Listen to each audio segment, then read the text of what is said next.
이를 보고 하나님을 찬양하니라. 아멘. 아멘. 자, 외운 말씀 같이 볼까요? 이것도 안 넘어가네요.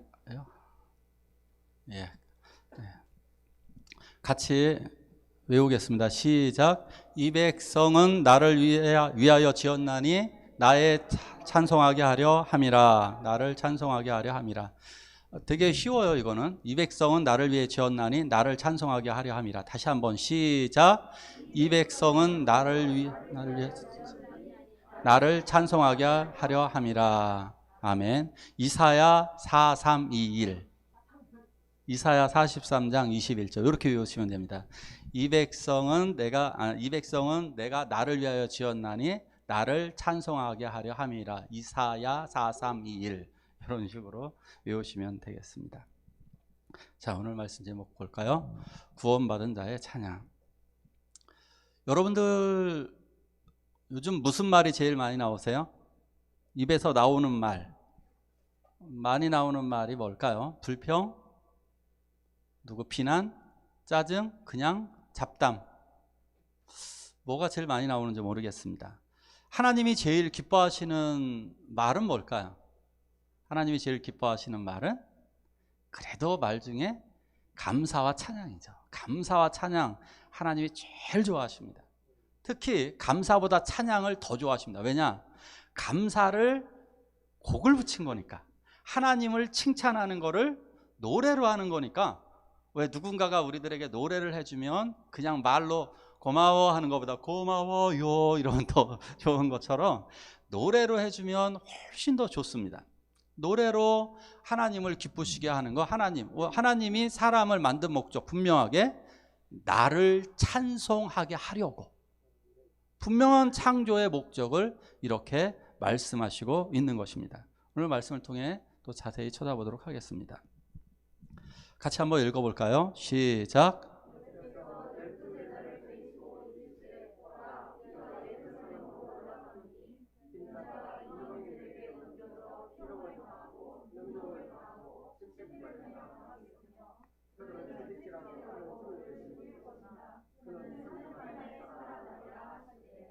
아멘.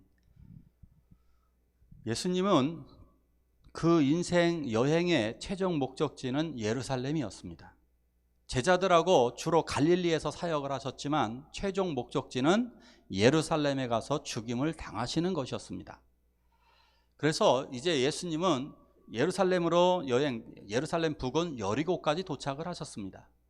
그래서 아주 단호한 심정으로, 왜냐하면 이건 그냥 여행이 아니라 이제 잠시 후 길어봤자 열흘 정도면 예수님은 숨을 거두십니다. 십자가를 지셔야 됩니다. 아주 굳센 마음인 것입니다.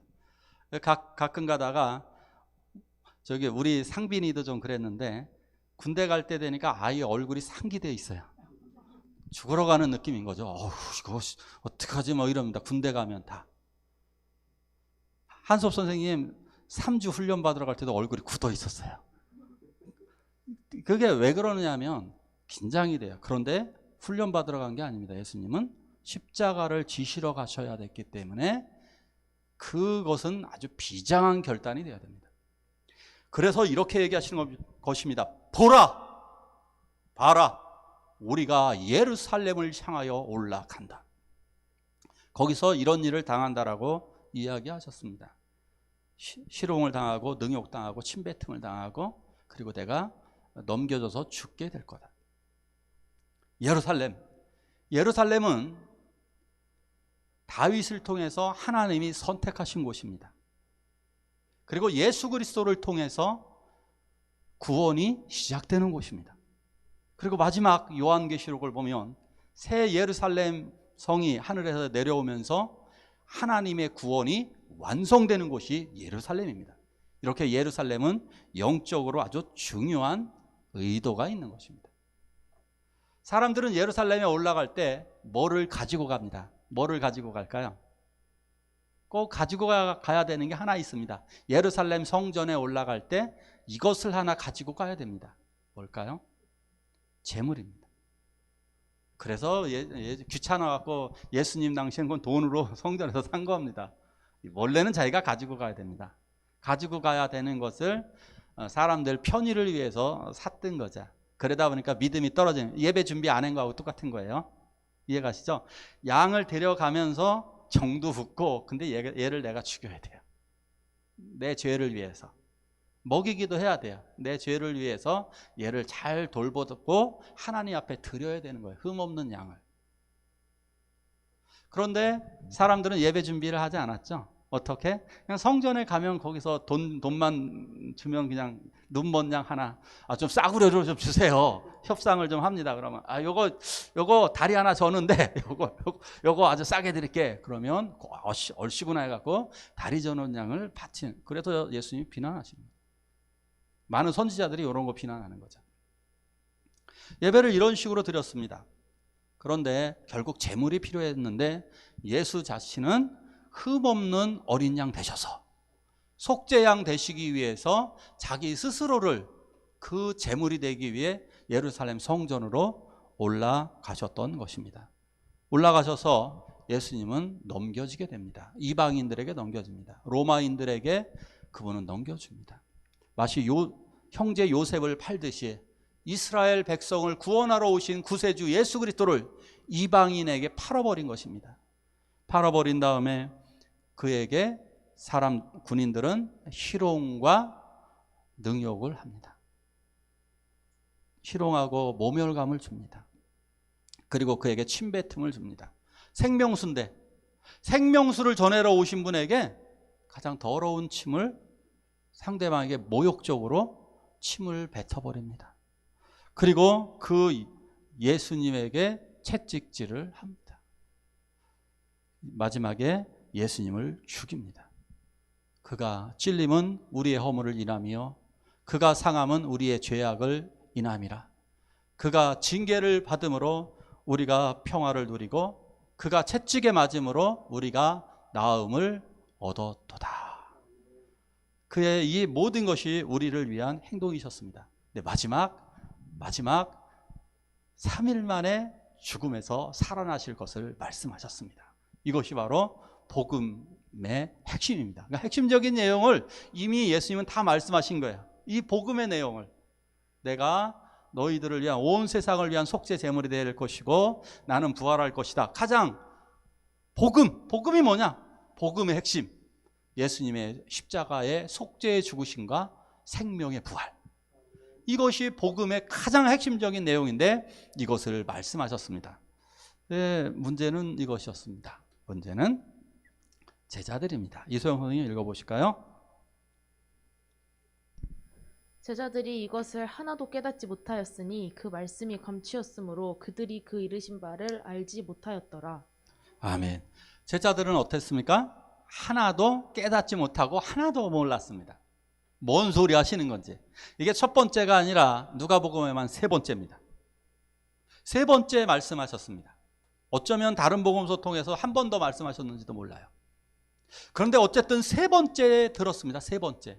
3번째 들었다면 분명하게 깨달았어야 되는데 이들은 깨닫지 못했습니다. 왜 깨닫지 못했을까요? 욕심 때문에 그렇습니다. 욕심. 이들은 예수님을 왕으로 만들려고 했잖아요. 왕으로 만들려는 욕심이 있으면 이런 말씀을 깨닫지 못합니다. 왜 우리가 하나님의 말씀을 설교 시간에도 알아듣지 못하느냐?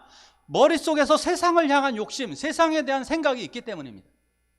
세상을 향한 욕심이 있으면 그날 설교는 하나도 눈에 들어오지 않고 귀에 들리지 않습니다. 그래서 뒤돌아서면 잃어버리는 겁니다. 내가 오늘 어떤 설교 본문을 보았지? 제가 물어보죠. 이번 주 설교가 어디였죠? 그러면 돌아 나가자마자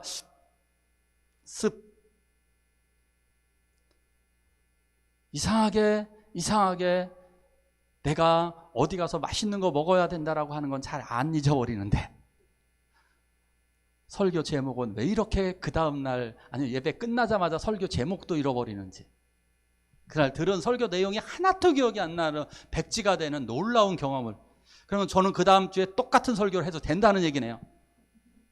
제가 다음 주에도 요 설교하면 저 되게 편한데 그래도 될까요?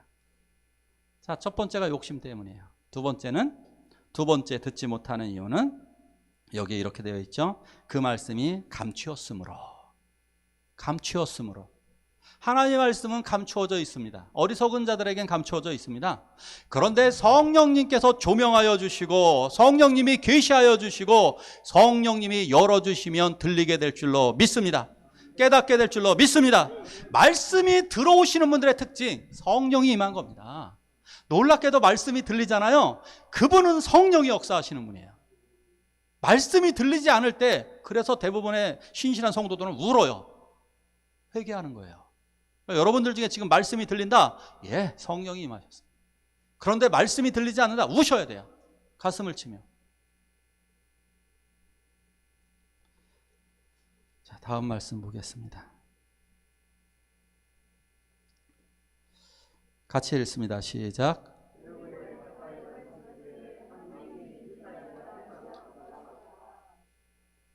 아멘. 여리고에 가까이 가셨을 때에 맹인 한 사람을 만나게 됩니다. 맹시성을 가진 거 아닙니다. 그냥 맹인 앞을 못 보는 맹인입니다. 예루살렘 가까이 가셨다 그랬죠? 여리고에서 여기 예루살렘하고 여리고하고 거리는 대략 뭐 30km 정도 나올 거예요. 그러니까 24km면 어느 정도냐면 여기서 수원 초입 정도. 저희 교회에서 수원 초입 정도 되는 거리. 여기서 뭐 안성 정도 되는 거리. 그 정도가 여리고니까 아주 가까워요. 이 정도. 여리고로 가까이 가셨습니다. 이 여리고가 아주 중요한 곳입니다. 여리고를 누가 점령했습니까? 여리고를 점령한 사람이 있었죠? 누구죠? 여리고 성 여호수아입니다. 여호수아 이름을 두 글자로 줄이면 예수입니다. 여호와는 구원이시다 라는 이름의 뜻인데 이 이름을 추각형 형태로다가 세 글자로 줄이면 예수수, 두 글자로 줄이면 예수입니다. 줄이는 말을 후시대 가면 되게 좋아하거든요, 사람들이. 이름을 두 글자로 줄여서 예수. 그러니까 동일한 사람입니다. 동일한 이름입니다. 여호수아가 여리고성을 점령하고 나서 온 이스라엘 땅을 점령하였듯이 이제 예수 그리스도도 여리고를 점령하신 후 예루살렘을 구원으로 정복하실 것입니다. 그걸 보여주기 위한 첫 장면, 이 관문에 맹인이 있습니다. 여리고에 가기 전에 여호수아는 거기서 군대 장관을 하나 만났습니다. 그래서 군대 장관이 이렇게 얘기합니다. 네 발의 신을 벗어라. 그 군대 장관은 예수 그리스도로 보여집니다. 군대 장관을 만나면서 여호수아는 확신을 가졌습니다. 아, 이 싸움은 우리가 이긴다. 눈이 뜨여진 것입니다. 오늘 여기 소경을 만나면서 그 소경에 눈을 뜨이면서 여리고를 정복하게 되는 것을 보여주시는 것입니다. 자, 한 맹인이 길거리에서 지나다가 갑자기 이제 시끄러운 소리가 들립니다. 그래서 사람들에게 물어봅니다. 아니, 무슨 일이요? 야, 이 사람아, 지금 나사렛 예수가 지나가고 있어. 그 말에 믿음을 가지기 시작합니다. 왜? 소문을 들었습니다. 나사렛 예수는 병든 이를 고치고 장애인을 낫게 하고 그리고 죽은 사람을 고친다더라.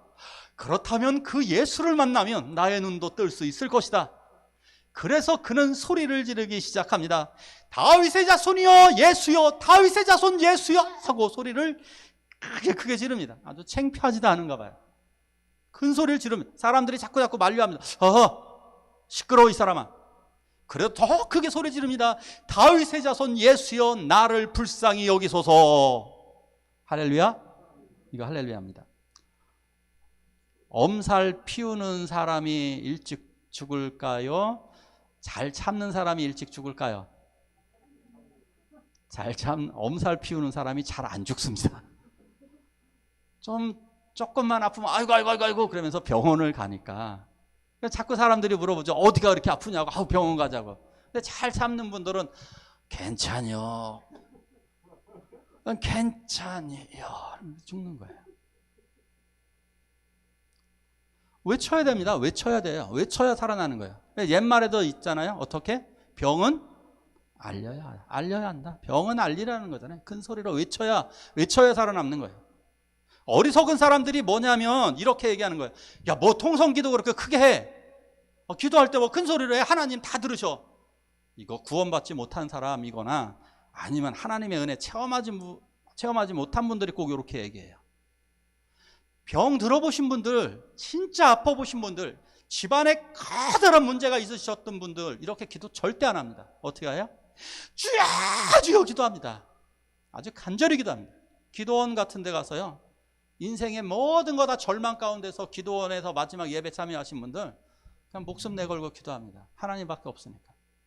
간절히 기도하는 거예요. 간절히 기도하는 사람 하나님 구원하십니다. 여기서도요, 그 소리를 지른다라고 하는 이 사람 맹인이 소리를 지르더라가 원어가 봤더니 원어가 크라조예요. 크라조, 헬라어. 근데 크라조가 그 영어 크라잉의 원조가 돼요. 크라조가 뭐냐면 까마귀가 크게 부르는 소리예요. 까마귀 때 엄청 시끄럽죠. 그 소리로 크게 부르짖으라는 거예요. 크게 부르짖으면 주님께서 그 소리를 들으시고 주님께서 들으시고 일로 오라고 그러시는 거예요. 보라, 오늘은 구원받을 만한 때요 은혜의 날이로다. 할렐루야. 이런 거예요. 구원을 사모하시는 분들은 간절히 기도하는 거예요. 내 문제만 놓고 기도하면 또 어떤 분들은 그냥 하나님 뭐 잘 되게 해서 이런 거예요. 그러나 정말 누군가 안타깝게 죽어가고 있는 사람들이 있다면 그들을 위해 소리 높여 간절히 기도하시기를 축원합니다. 자, 말씀 또 읽어볼까요? 시작.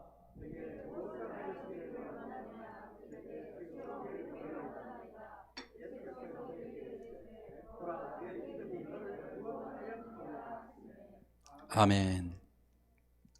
저 이렇게 물어봅니다. 내가 네게 무엇을 하여 주기를 원하느냐. 이런 말 들으면 가끔 이거 왜 물어보시지? 그냥 맹인을 봤으면 그냥 고쳐주면 되지, 이런 생각이 들잖아요. 그런데요, 이거 굉장히 중요한 말씀입니다. 이게 우리들에게도 이런 거 물어보잖아요.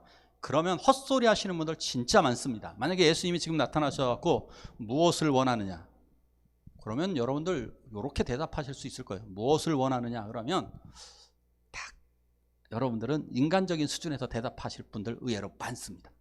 그러니까 예를 들면 소경은 이렇게 대답할 수도 있는 거예요. 이 맹인은 돈 주세요. 예수님을 만나놓고 돈 주세요 한 사람들 많습니다. 재산 나눠달라고 한 사람도 있으니까요.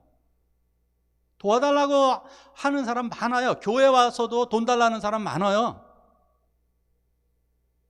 맞잖아요. 교회 와서 부자 되게 해달라는 사람 많잖아요. 교회 와서 자녀들 잘 되게 해달라는 사람 많잖아요. 그럼 소경도 그럴 수 있잖아요. 예수님 앞에 딱 내가 네게 무엇을 하여 주기 원하느냐. 일단은 돈 좀 주시고요, 저한테도 자식이 있는데 자식도 잘 되게 해주세요. 똑같아요. 예수님은 단 한 번만 물어볼 거예요. 내가 네게 무엇을 해주기를 원하느냐. 이 사람 가장 중요한 걸 얘기합니다. 보기를 원하나이다. 이 대답은 믿음이 없는 자는 할 수 없는 대답입니다. 그렇죠? 예수께서 고쳐주신다라고 하는 확실한 믿음, 그 믿음이 있어야 됩니다. 그 믿음이 있기 때문에 이 사람은 다윗의 자손이여라고 얘기한 거예요. 다윗의 자손은 구원과 관계될 때만 부르는 호칭이에요.